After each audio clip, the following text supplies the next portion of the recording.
Lisa here. Welcome back to my channel and welcome to this unboxing first impressions walkthrough of the Astrosoul deck. I'm really excited about this. I just got it today.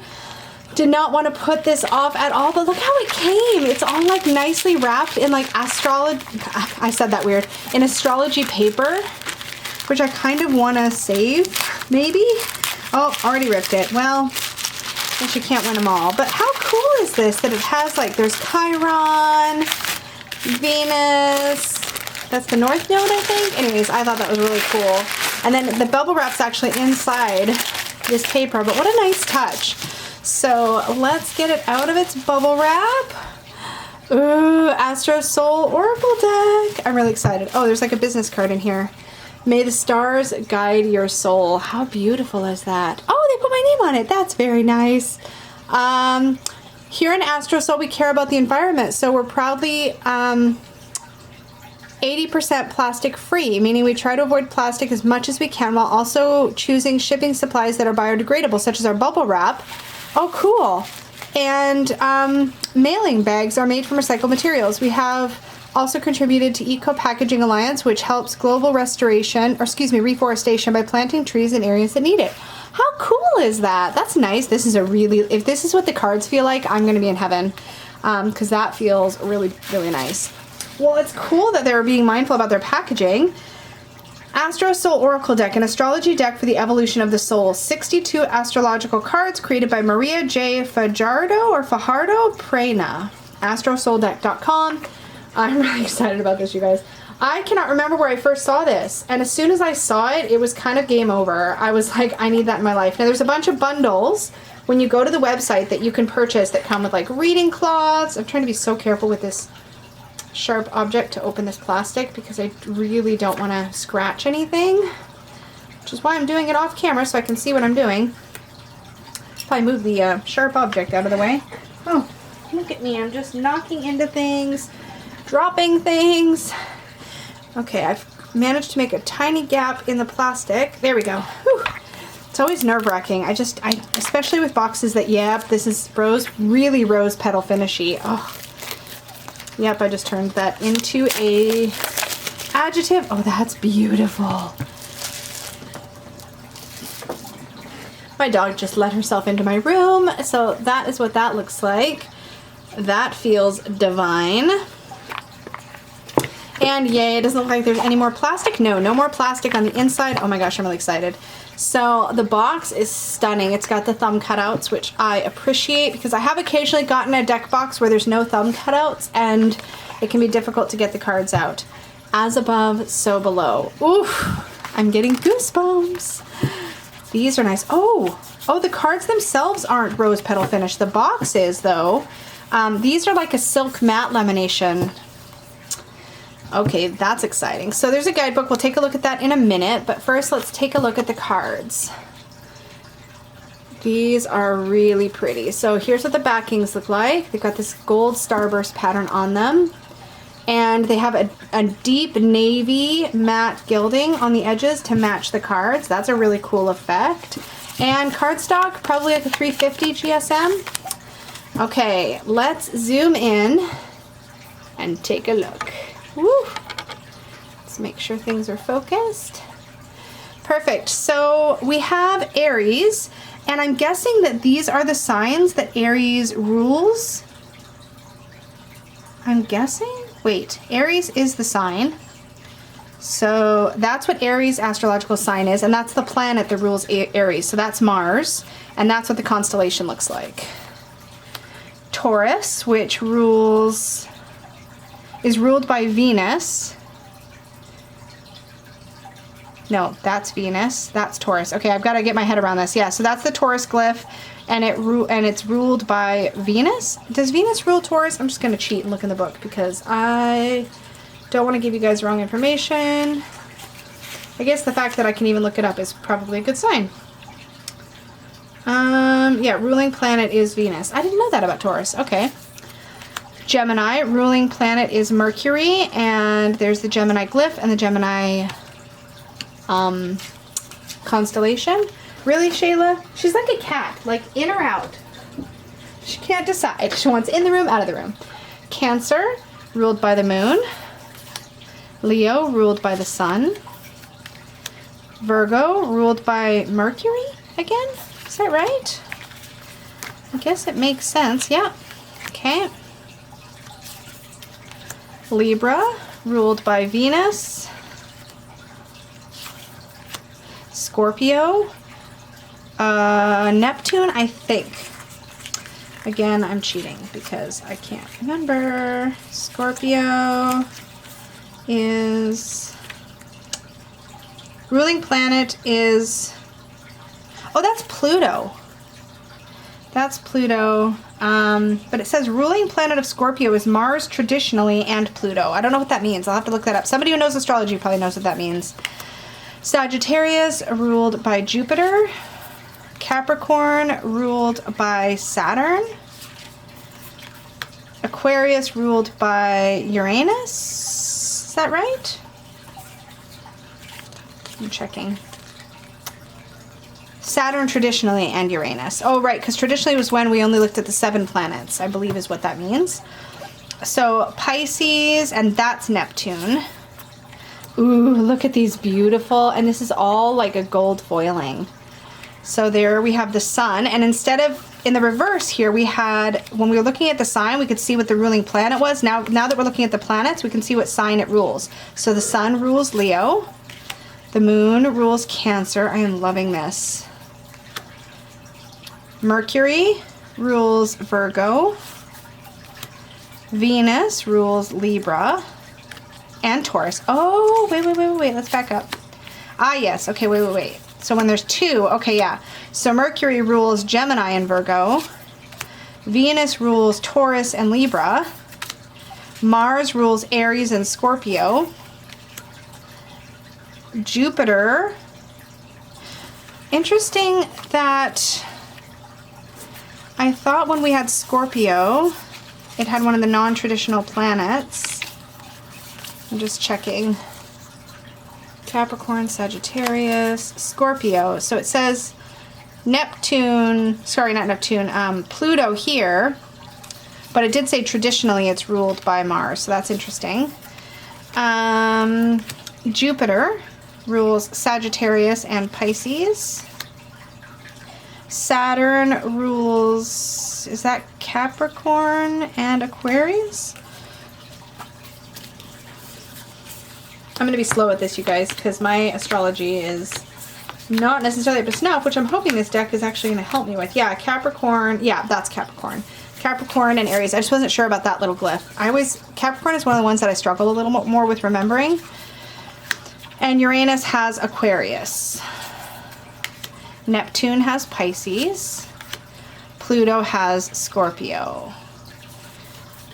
Okay, now we're into the houses. This is one of the things that actually really excited me about this deck, and I am going to do a comparison. If you're just joining me, I am going to do a comparison with a couple of other astrology decks I have, because I'm hoping this one is going to ultimately be like the one. This is the house. So first house looks like is Aries and Mars. This is the house of the self and identity. Here is where we can see one's personality, behavior, character, physical appearance, as well as their attitude towards life. It starts with the sign known as the ascendant, I am. So it helps you learn your chart. Okay, that's really cool. The 11th house I have, and that one is Taurus and Venus. The house of resources, material possessions, etc. I'm not going to read all of them. The 3rd house, I think, and that's Gemini and Mercury. The 4th house is I belong, and that's the moon and Cancer. The 5th house, this is the house of self-expression, I create, and that's Leo and the sun. The 6th house, I do, that's Virgo and Mercury. The 7th house, I relate, and that's the DC. This is the house of partnerships. I transform. The 8th house is Scorpio and Pluto. The 9th house, Jupiter and Sagittarius, I know. The 10th house, I achieve, and that is Capricorn and Saturn. I connect, Aquarius and Pluto, or excuse me, Aquarius and Uranus. Pisces and Neptune for I surrender, the 12th house. Okay, That was a lot of information, but it's like delivered in this really like beautiful, easy to see and interpret way. I'm really digging that. Okay, now we have, I'm guessing, aspects. So we have conjunction and it describes it. So it says unity, autonomy, individuation, etc. Sextile is, and Shayla's back. She can't decide. Sextile, integration, cooperation, etc. I don't know what these numbers here are. 30, so there's 0, 60, I don't know what that means. 90 for a square. I'm guessing that has to do with how it's, how the planet is aspected. Resistance, struggle, so squares are difficult. A trine, fluency, ease, talent, development.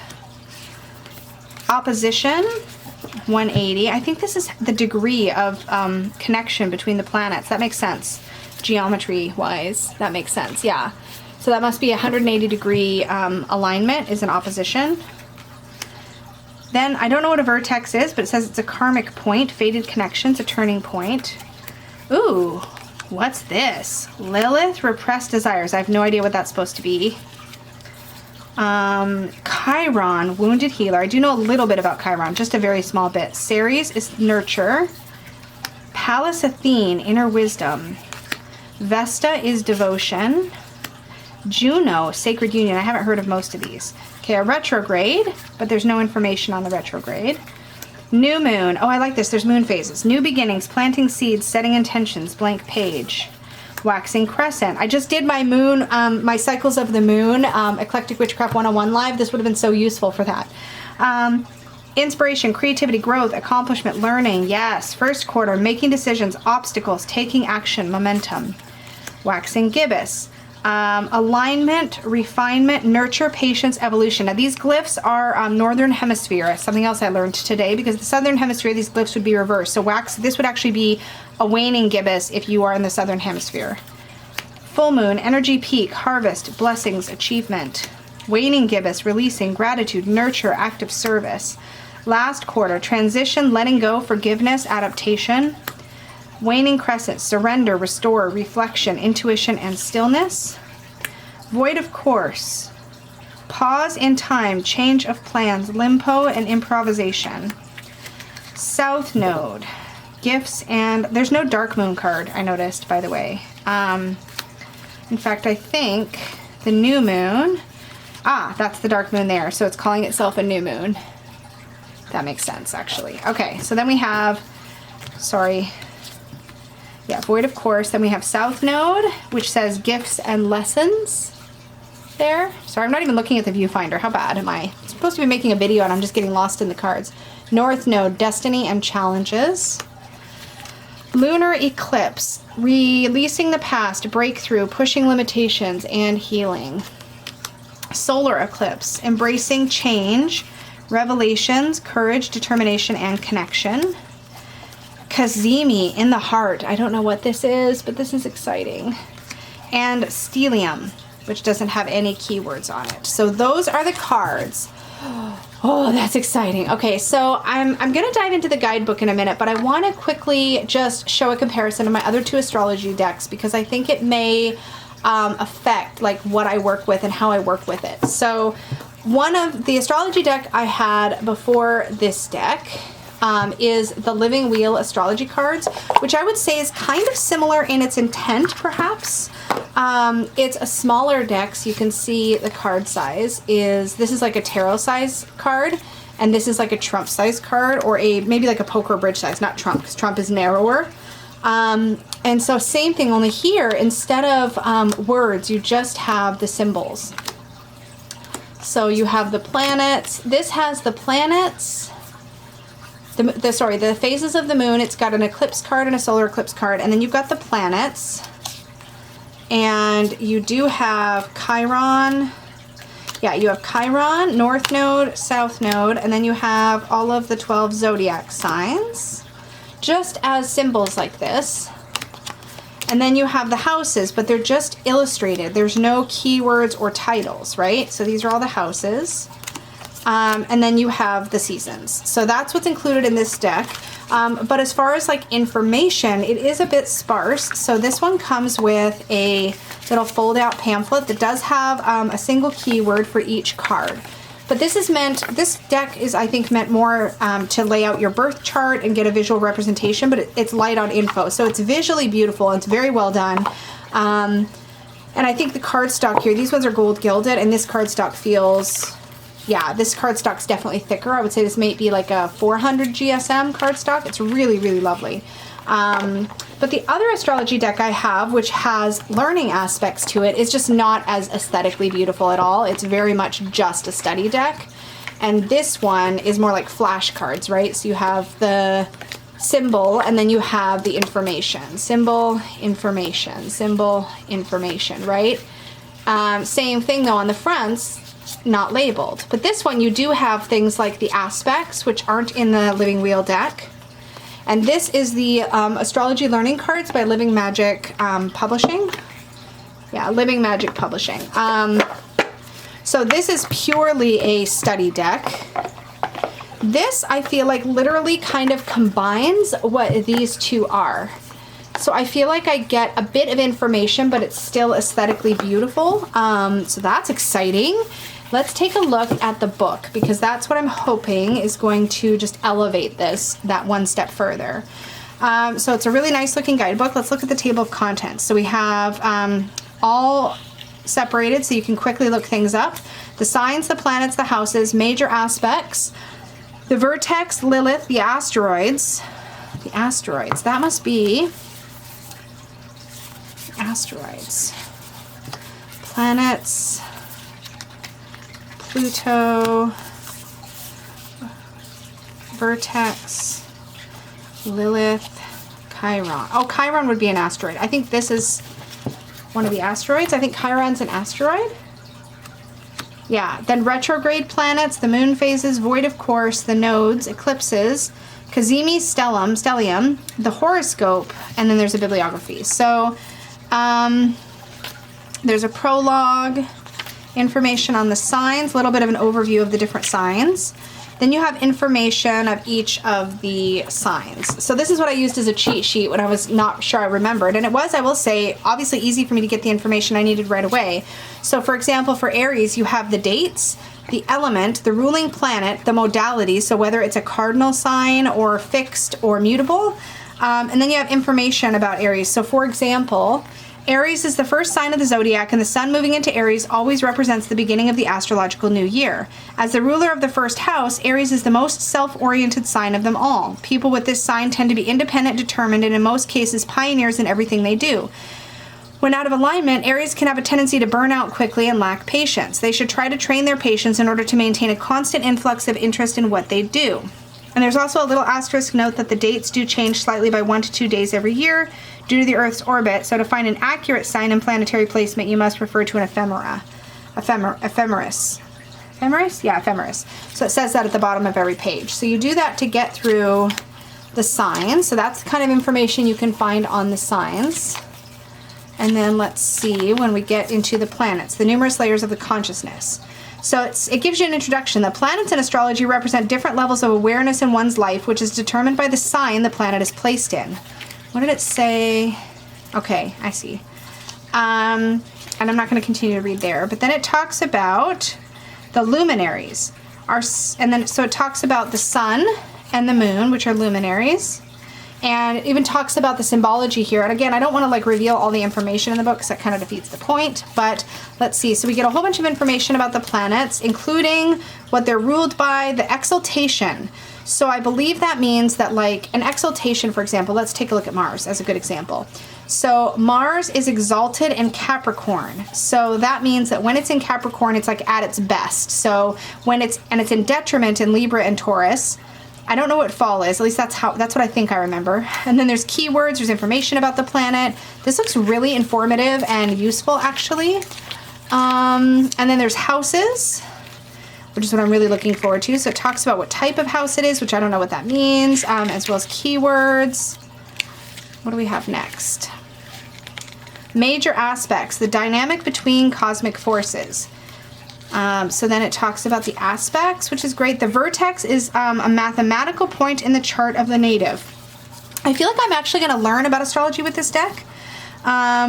Black Moon Lilith is not a planet or material object. It is a mathematical point connected to the moon's orbit, which represents the farthest spot from Earth that the moon can reach.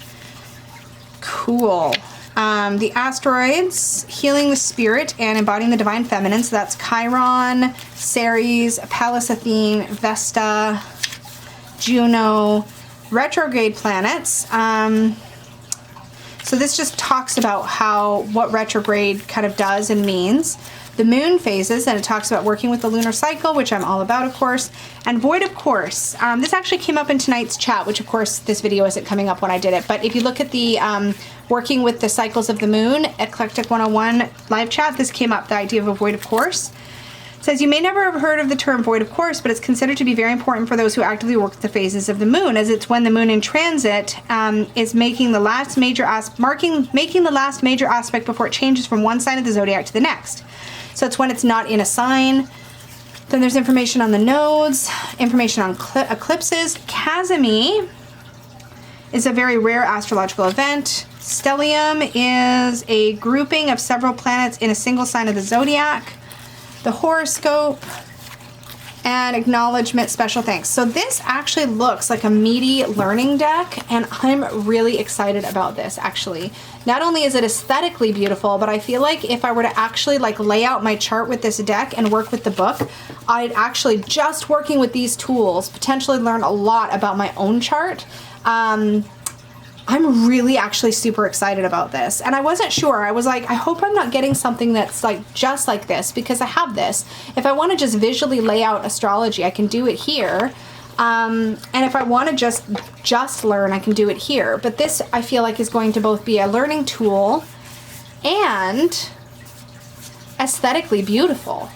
So that's really, really stinking exciting. And I really like how the moon cards have the keywords. And I'm actually, in theory, and I want to be careful with how I say that, because I think all of these things are beautiful in their own right, and they're all beautifully created in their own right. But I really feel like, in theory, this deck does replace both of these for me. Which isn't to say that I want to do anything about rehoming these at this point. I still want to keep them for now, but I'm going to work with this for a while. I think this is going to be really, really useful for me. And what I may try practicing doing is laying out some basic astrology. I did this when I was getting to know this deck, is when I would do client readings sometimes, I would lay out the astrology that was current in the time. So for example, if I were to lay it out today, then I would be laying out, let's just see if I have enough time to do this. I'd be laying out the waning gibbous moon, which is, let me just check my app. The waning gibbous moon is currently in, oh, it's making noise. What day is today?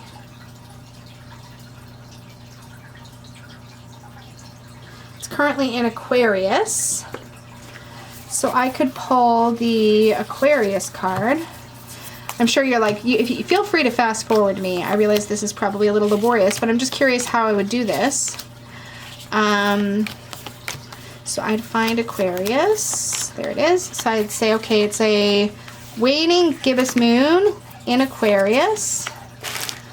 And the sun, which is here.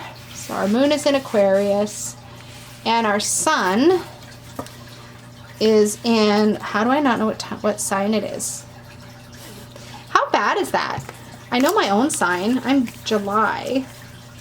So I'm guessing it would be the one right before me. So that would be Gemini. So we are currently in Gemini. Scorpio, Libra, Virgo, Leo, Cancer, Gemini. So it'd be like that. So if I wanted to do a reading and have the astrology present, I don't think I have room on my table to do this because these cards are a little bigger. That's the other benefit, I would say, of the Living Wheel astrology cards. And unfortunately, the only one here that gives me any keywords to help support the reading would be the waning gibbous, releasing gratitude, nurture, and active service. But still, I think that's pretty cool. Not gonna lie, I don't know how to put these back in order though, because that was fun. Okay, sorry. I'm just like literally babbling as I look at my new cards. Do you ever do that? You're like, I just want to look. I just want to look and play. I think that's really, really cool. Where's my planets? Uh-oh. Oh, there we go. There's the moon. Oh, I see. I didn't even put, yeah, I see. Okay, and there's the sun. So I just got to figure out where Aquarius goes and put this all away. But I tell you what, this is a beautiful, beautiful deck. I'm just going to stick that on top for now. I am really, really super excited to have this in my collection, and I'm going to get a ton of use out of it just practicing and playing. It is a really beautiful matte cardstock, super stunning to look at. Visually, it's absolutely breathtaking, and I'm really excited about this. So this is the Astrosoul Oracle deck created by Maria J. Fajardo or Fajardo Prena. I'm sorry about your name. I'm doing my best. And may the stars guide your soul. Love, love, love. I would love to hear your guys' comments on this down below. Let me know, is this one that you have or are thinking about grabbing? I'd be super curious what your thoughts are. Let me know, and as always, remember to like, share, subscribe, do all the good things, and if you would like to book a tarot reading with me, you can do that over at supportivetarot.com. Thanks, guys. Bye.